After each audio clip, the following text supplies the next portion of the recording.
कुलभूषण स्वामी का आप सभी को नमस्कार। आज मैं आपको जानकारी देता हूँ वशीकरण के बारे में।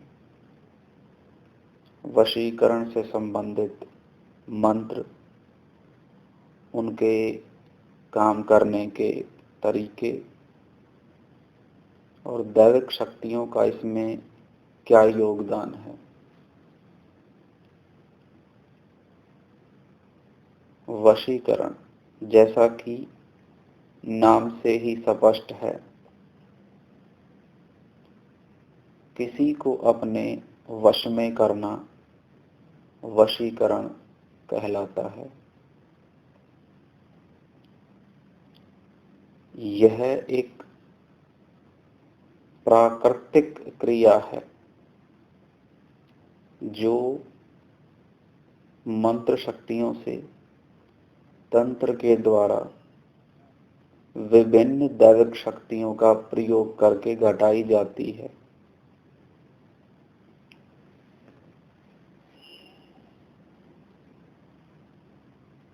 वास्तव में वशीकरण से घटनाएं इस तरह घटती हैं कि देखने वाले को ऐसा लगता है कि ये घटनाएं प्राकृतिक रूप से घट रही हैं, लेकिन ऐसा नहीं होता। वशीकरण में आमतौर पर सात्विक शक्तियों का प्रयोग होता है।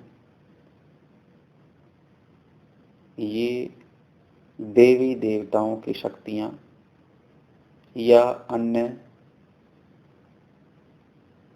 अच्छी ताकतें हैं, लेकिन वशीकरण की तामसिक विधियों में ज्यादातर बुरी शक्तियों का भी प्रयोग होता है।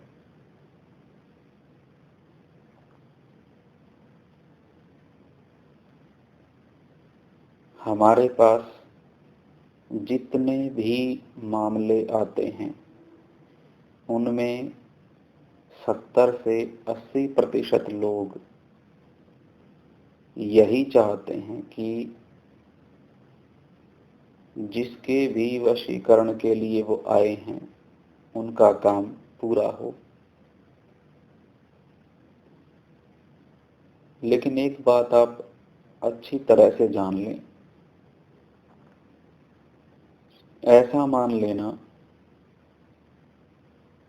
कि आप जिस पर भी वशीकरण करेंगे वशीकरण हो ही जाएगा, गलत है। इस विद्या का सही प्रयोग होना बेहद जरूरी है और इसके साथ साथ उस दैविक शक्ति की स्वीकृति बेहद जरूरी है जिसके आप मंत्र पढ़ेंगे या कोई अन्य तंत्र क्रिया करके उसकी पूजा पाठ करेंगे। जरूरी नहीं होता कि आप किसी भी तरीके से वशीकरण या लव स्पेल कास्टिंग करें और आप उसमें सफलता पाएं। सही तरीके से और किसी अच्छे उद्देश्य के लिए अगर इस विद्या का प्रयोग किया जाता है तो आमतौर पर अच्छी दैविक शक्तियां इसे स्वीकार करती हैं और काम हो जाता है। लेकिन कई बार भाग्य के विपरीत या किसी कर्म के फल के कारण या किसी दुष्ट आत्मा की दृष्टि या उसके प्रयोग के कारण ये सफल नहीं होता। लेकिन इस बात को जान पाना शुरू में एक सामान्य इंसान के लिए बेहद मुश्किल है। क्योंकि सामान्य जनमानस के पास ऐसी कोई दैविक शक्ति नहीं है जो उसे इस बात का ज्ञान कराए।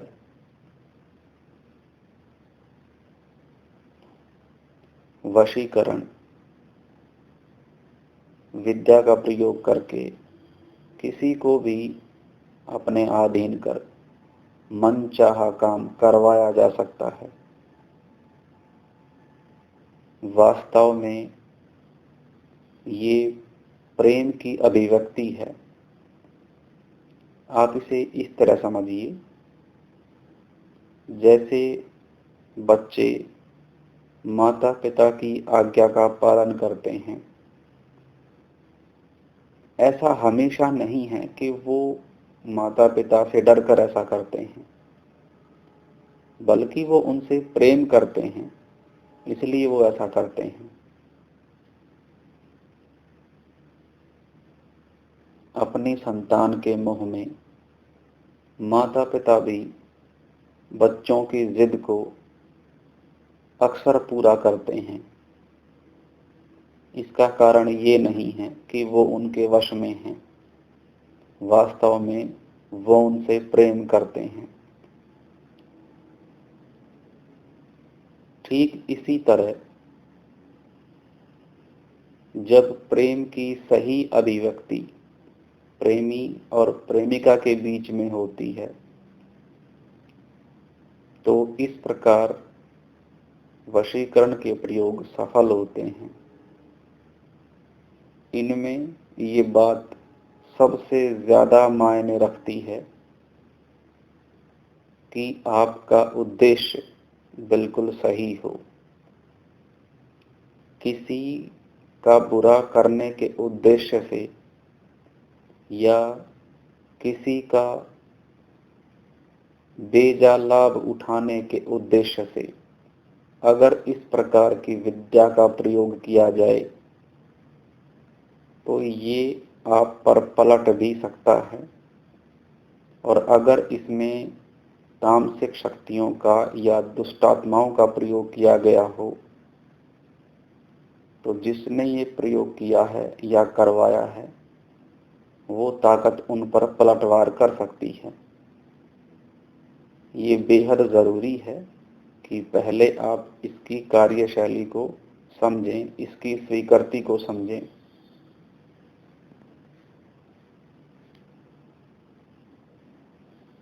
लोग समझते हैं कि हम किसी भी तांत्रिक, किसी गुरुजी, किसी संत या महात्मा या किसी भी ऐसे व्यक्ति के पास चले जाएंगे जो वशीकरण करता हो या वशीकरण करने की गारंटी देता हो। आमतौर पर इस प्रकार के लोग आपको अपनी चिकनी चुपड़ी बातों में ले लेते हैं। वो भाषा बोलते हैं जो कि आप सुनना चाहते हैं और इस तरह से वो आपसे पैसे भी ले लेते हैं।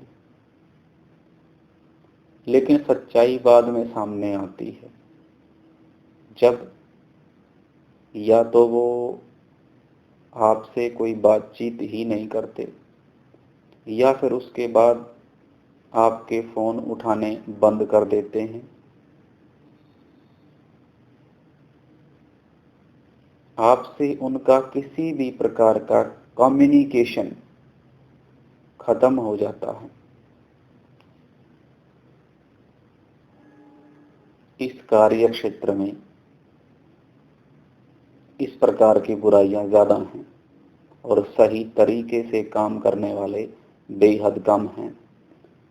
यह बात सबसे ज्यादा जरूरी है कि जब किसी के लिए भी कोई वशीकरण का काम किया जाए तो उसे सही तरीके से ये बताना बेहद जरूरी है कि इसके नफे और नुकसान, फायदा या नुकसान क्या हो सकता है, कितना इसमें अवसर है आपके सफल होने का। गलत जानकारी के आधार पर जब आप किसी ऐसी जगह पर पहुंचते हैं तो उसका फल अनिश्चित हो जाता है और आमतौर पर जैसा देखने में आता है, ज्यादातर इसके परिणाम नकारात्मक होते हैं।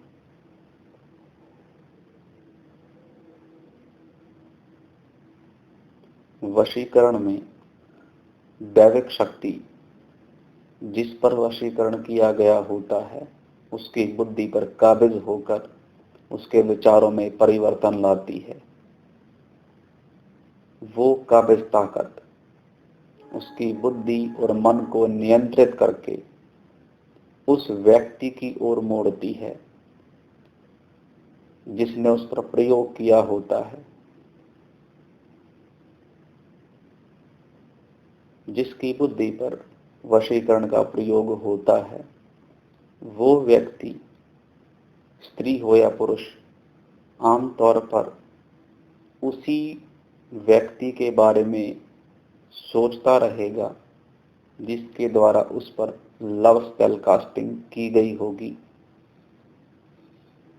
उसके इंद्रियों पर, उसके मन पर, उसकी बुद्धि पर और कई बार अत्यंत शक्तिशाली प्रयोग होने पर उसकी आत्मा तक पर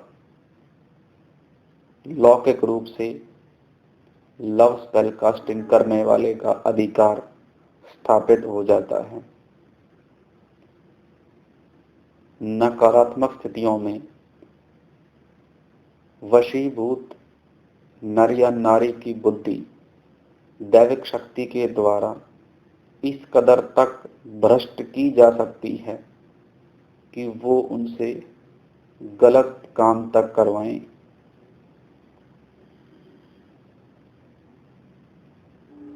आमतौर पर जितने भी ज्यादा मामले हमारे पास आते हैं उनमें नर या नारी का प्रमुख उद्देश्य उसके प्रेमी या प्रेमिका के साथ शादी करना होता है। और इनमें जो सबसे ज्यादा समस्याएं आती हैं वो हैं इंटरकास्ट। या तो प्रेमी प्रेमिका की जाति एक समान नहीं होती या उनके धर्म एक समान नहीं होते या फिर किसी ना किसी कारण से उनकी बात नहीं बनती, जैसे कि कुंडली का मिलान ना होना या घर में किसी का नाम मानना, आमतौर पर माता पिता का नाम मानना। लड़कियों के मामले में ये बात ज्यादातर देखने में आती है कि लड़के उन्हें बीच रास्ते में छोड़कर अपना मार्ग बदल लेते हैं। वो अपने वादों से मुकर जाते हैं। असल में ये मोह भंग की स्थिति है। वशीकरण का प्रमुख उद्देश्य ही यह है कि आपका उस व्यक्ति पर जिसको आपने अपने वशीभूत किया हो, उस व्यक्ति का आप में मोह ज्यादा से ज्यादा हो। वशीकरण वास्तव में मोह माया का एक ताकतवर शिकंजा है।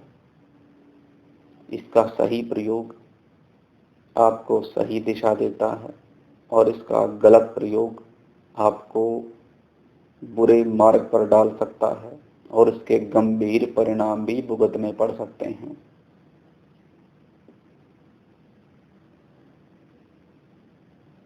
जहां तक सवाल है इसके होने ना होने, किए जाने या ना किए जाने का, दुनिया में ऐसा काफी कुछ है जिसे लोग नहीं मानते, लेकिन फिर भी वो होता है। असल में कुछ चीजें हमारे विचारों से संबंधित हैं, गुण या दोष से संबंधित हैं। ये इस प्रकार की चीजें हैं जिन्हें शब्दों में बयान नहीं किया जा सकता या जिन्हें किसी साकार रूप में देखा नहीं जा सकता। अगर कोई आपके वशीभूत है वो आपसे प्रेम करता है या करती है। प्रेम का ये भाव, ये अभिव्यक्ति, ये एक ऐसा गुण है जिसे आप साकार रूप में प्रकट नहीं कर सकते, लेकिन ये होता है, महसूस कर सकते हैं आप। और जो आपके वशीभूत कर लिया गया हो, वो नर या नारी, वो आचरण करेगा जो आप चाहते हैं। आपकी पसंद के ही कपड़े पहनना, आपकी पसंद का ही खाना बनाना, आपकी पसंद के अनुसार ही सजना संवरना या घर को सजाना, असल में उसका जीवन पूरी तरह से आपको समर्पित होगा। कारण है, जब बुद्धि पर वशीकरण की दैविक शक्ति अर्थात माया शक्ति काबिज होती है, तो वो उस नर या नारी के विचारों में आपके अनुरूप परिवर्तन करती है। और ऐसी स्थिति में वो नर या नारी आपसे प्रेम करने लगता या लगती है, और उसका प्रभाव आप उसके विचारों में, उनकी बातचीत में और उनके कार्यकलापों में, दैनिक गतिविधियों में अच्छी तरह देख सकते हैं।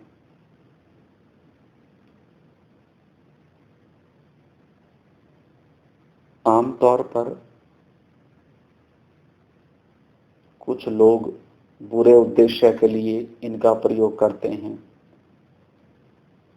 लेकिन मैं पुनः दोहराना चाहूंगा कि किसी भी गलत उद्देश्य को लेकर इस प्रकार की विद्या का प्रयोग मत कीजिए, क्योंकि ये आप पर पलटकर आपका या आपके परिवार का भी बुरा कर सकता है।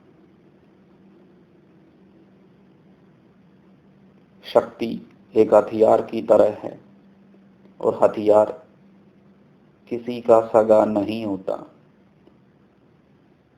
बंदूक जब तक आपके हाथ में है, आप दूसरे को गोली मार सकते हो। वही बंदूक अगर किसी दूसरे के हाथ में चली गई, तो उसी बंदूक से वो आपको भी गोली मार सकता है। चाहे वो बंदूक आपकी ही खरीदी गई हो, आपकी ही मलकियत हो, लेकिन वो आपकी भी जान ले सकती है। शक्ति का, तंत्र मंत्र का, वशीकरण का या पैरानॉर्मल से संबंधित किसी भी विद्या का गलत प्रयोग मत कीजिए। ये बेहद हानिकारक हो सकता है। वास्तव में तंत्र मंत्र का संसार बेहद व्यापक है, और वशीकरण इनमें सबसे ज्यादा प्रयोग होता है। षटकर्मों में वशीकरण विद्या का प्रयोग सबसे ज्यादा है। इसका प्रमुख कारण है इंसानी जीवन का मोह माया पर आधारित होना।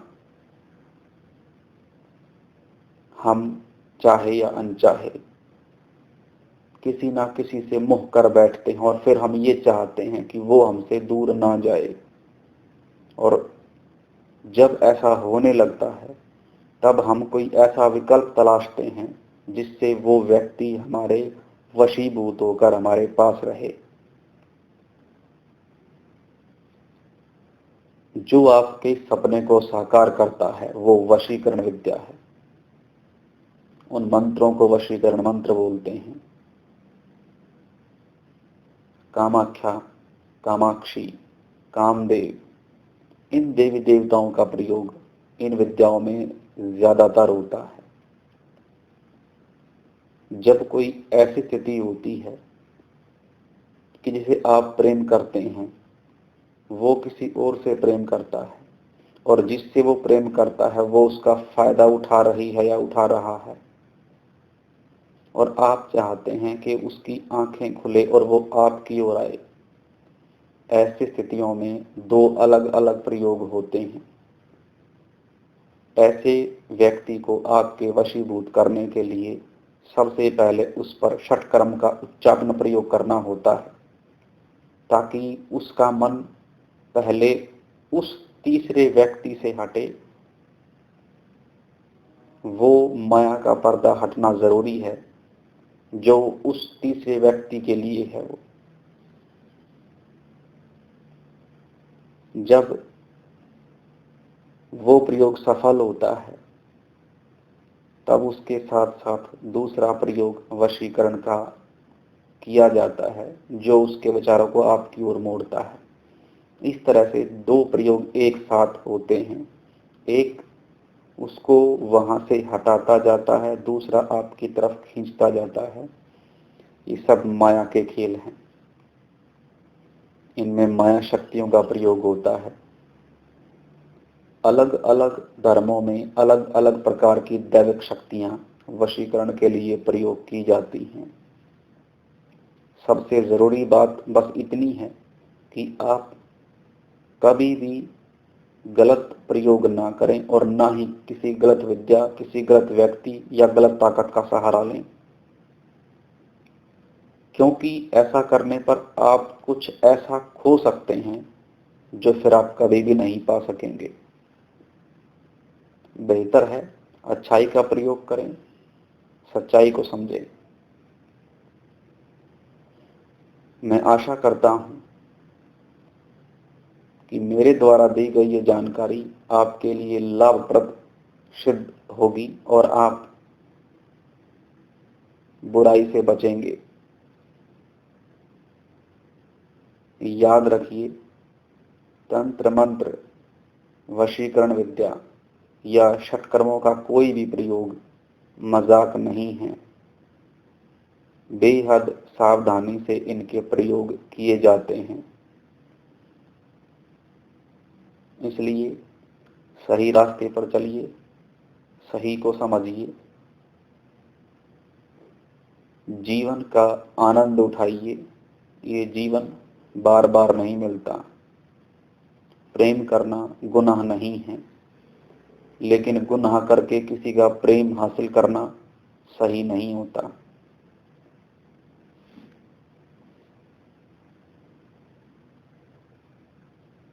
सही रास्ते पर चलकर, खुदाया ताकतों का सहारा लेकर या परब्रह्म परमेश्वर की इच्छा से जब आप सच्चा प्रेम हासिल करते हैं, तभी सच्चा सुख प्राप्त होता है।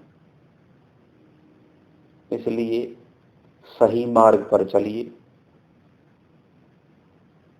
तंत्र मंत्र, ये सभी विद्याएं इंसान के लिए ही नहीं, देवी देवता, राक्षस या इस समस्त कायनात के भले के लिए हैं।